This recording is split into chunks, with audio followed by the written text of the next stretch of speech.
اعوذ باللہ من الشیطان الرجیم، بسم اللہ الرحمن الرحیم۔ السلام علیکم ورحمۃ اللہ وبرکاتہ۔ محترم سامعین، حضرت بلال رضی اللہ تعالیٰ عنہ کی ایمان افروز داستان حیات کے ایپیسوڈ نمبر 33 میں ہم آپ سب کو خوش آمدید کہتے ہیں۔ روانگی سے قبل نبی اکرم صلی اللہ علیہ وسلم نے قبیلہ خزاع کی شاخ کعب سے ایک شخص کو پیشگی روانہ فرما دیا تھا کہ وہ ہمیں قریش کے رد عمل سے اطلاع دیتا رہے کہ ان کا رد عمل کیسا ہے۔ جو ہمارا قافلہ غسان پہنچا تو مخبر نے بتایا کہ قریش سخت تذبذب کے عالم میں ہیں۔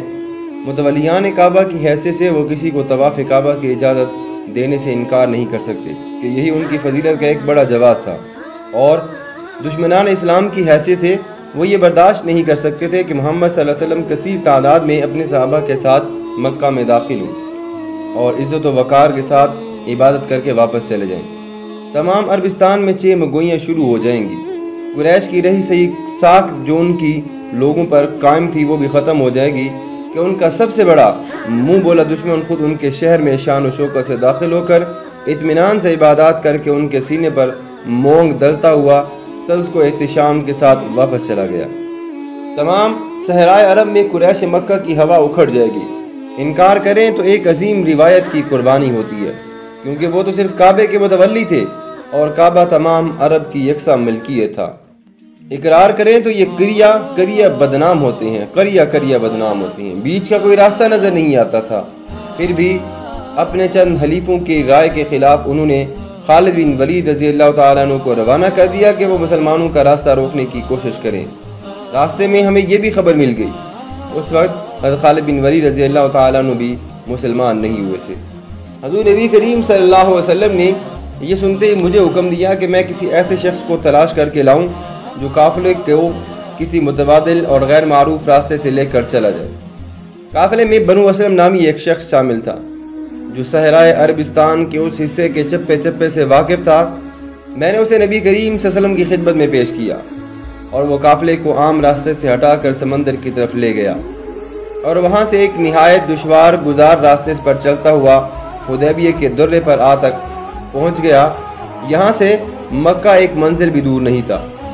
سب کا اصرار تھا کہ یہ فاصلہ بھی لگے ہاتھوں طے کر لیا جائے، مگر وہ درہ تھا کہ ختم ہوتے ہی حضور نبی کریم صلی اللہ علیہ وسلم کی اونٹنی قصوہ بیٹھ گئی۔ چاروں طرف سے اسے اٹھانے کے لیے ہل شور کا اٹھتا رہا، مگر وہ تھی کہ ٹس سے مس نہ ہوئی۔ آوازیں بلند ہوتی رہیں کہ قصوہ ضد کر رہی ہے، لیکن نبی کریم صلی اللہ علیہ وسلم نے فرمایا کہ قصوہ کسی اور کے حکم کی پابندی کر رہی ہے، ہمیں یہیں پہ قیام کرنا پڑے گا۔ چنانچہ حدیبیہ میں ہی خیمے نصب کر دیے گئے۔ اونٹنی قصوہ نے کسی اور کے حکم پر اس سے پہلے مدینہ میں بھی ایک عظیم تاریخی فیصلہ کیا تھا جو آج بھی ہم سب کو یاد ہے۔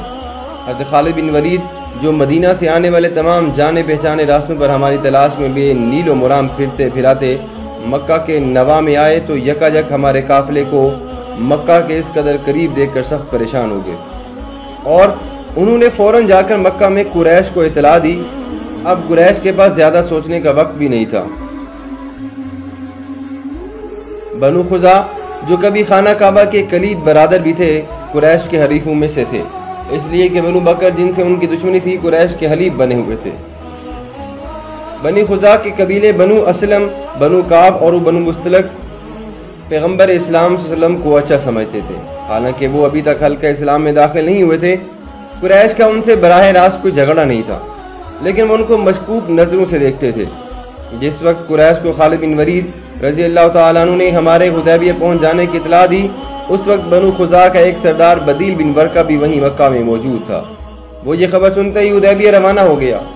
اس نے نبی کریم صلی اللہ علیہ وسلم کو بتایا کہ قریش قسمیں کھا کر کہہ رہے ہیں کہ جب تک ہمارا ایک آدمی بھی زندہ ہے ہم محمد صلی اللہ علیہ وسلم اور اس کے ساتھیوں کو مکہ میں داخل نہیں ہونے دیں گے۔ یہ سن کر نبی کریم صلی اللہ علیہ وسلم نے نہایت نرمی سے اسے بتایا کہ وہ قریش کو اطلاع کر دیں کہ ہمارا مقصد صرف اور صرف عمرہ کرنا ہے، ہم اللہ کے گھر کا طواف کریں گے اور پھر واپس مدینہ چلے جائیں گے، ہم کسی سے فساد نہیں کرنا چاہتے، لیکن اگر کوئی ہمارا راستہ روکے گا تو پھر ہم اس کے خلاف جنگ کریں گے۔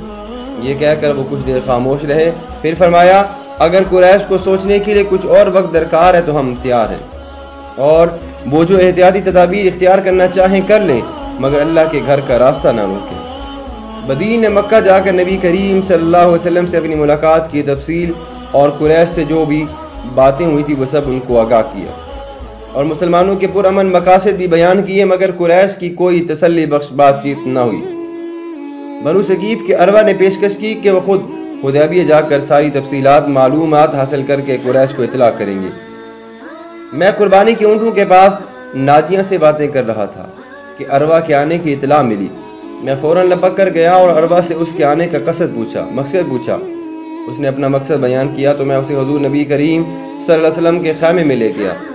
مغیرہ بن شعبہ جو خیمے سے باہر ہی کھڑے تھے اور حضور نبی کریم صلی اللہ علیہ وسلم کے خدام میں شامل تھے، ہمیں اندر لے گئے۔ میں نے عروہ کا تعارف کروایا اور چند قدم پیچھے ہٹ کر کھڑا ہو گیا۔ عروہ نے گفتگو شروع کی تو بدویانہ بے تکلفی میں باتیں کرتے کرتے حضور نبی کریم صلی اللہ علیہ وسلم کی ریش مبارک کو ہاتھ لگا دیا۔ میں آگے بڑھنے ہی کو تھا کہ مغیرہ بن شعبہ نے اس کے ہاتھ پر اپنی تلوار کا چپٹا مار کر کہا کہ وہ آئندہ یہ گستاخی نہ کریں، اور وہ فوراً سنبھل کر بیٹھ گیا۔ مگر پھر چند لمحوں بعد اس نے دوبارہ آتن جب کسی بات پر زور دینے کے لیے ریش مبارک کی طرف ہاتھ بڑھایا تو مغیرہ نے زور سے تلوار کا چپٹا اب اس کے ہاتھ پر اس قدر مارا کہ اپنا ہاتھ دور رکھو ورنہ یہ ہاتھ ہی نہیں دے گا۔ میں جانتا تھا کہ اس کی نیت نیک تھی، اور عروہ تو ہے وہ محض اپنی عادت سے مجبور تھا، مگر ہمارے لیے یہ بے تکلفی حضور نبی کریم صلی اللہ علیہ وسلم کی شان میں گستاخی تھی جو کہ ہماری یہاں برداشت سے بالکل باہر تھی۔ عروہ معاملہ فہم بھی تھا، بات سمجھ گیا، اور چند لمحوں بعد جب وہ نبی کریم صلی اللہ علیہ وسلم سے گفتگو کر کے باہر نکلا تو اس نے دوسرے خیموں میں جانے کی خواہش ظاہر کی۔ میں نے اسے ساتھ لے جا کر سب خیموں کی سیر کرائی۔ وہ کئی گھنٹے ہمارے ساتھ رہا، اور جب واپس گیا تو اس نے قریش کو اپنے دورے کی سرگزشت سنائی۔ اس نے ہمیں بتایا کہ وہ کیسر و کسرا اور نجاشی کے درباروں میں بھی جا چکا ہے۔ کیسر و کسرا، لیکن جیسا احترام اس نے محمد صلی اللہ علیہ وسلم کا دیکھا ہے اس کا عشیر بھی اس نے کہیں نہیں دیکھا۔ ان کے ماننے والے ان پر نشاور ہوئے جاتے ہیں، وہ وضو کرتے ہیں تو وضو کے پانی کے ایک ایک قطرے کے لیے ایک دوسرے پر ٹوٹے پڑتے ہیں، اور جس کے ہاتھ ایک بوند بھی آ جاتی ہے وہ اسے خیر و برکت کے لیے اپنے جسم پر ملتا ہے۔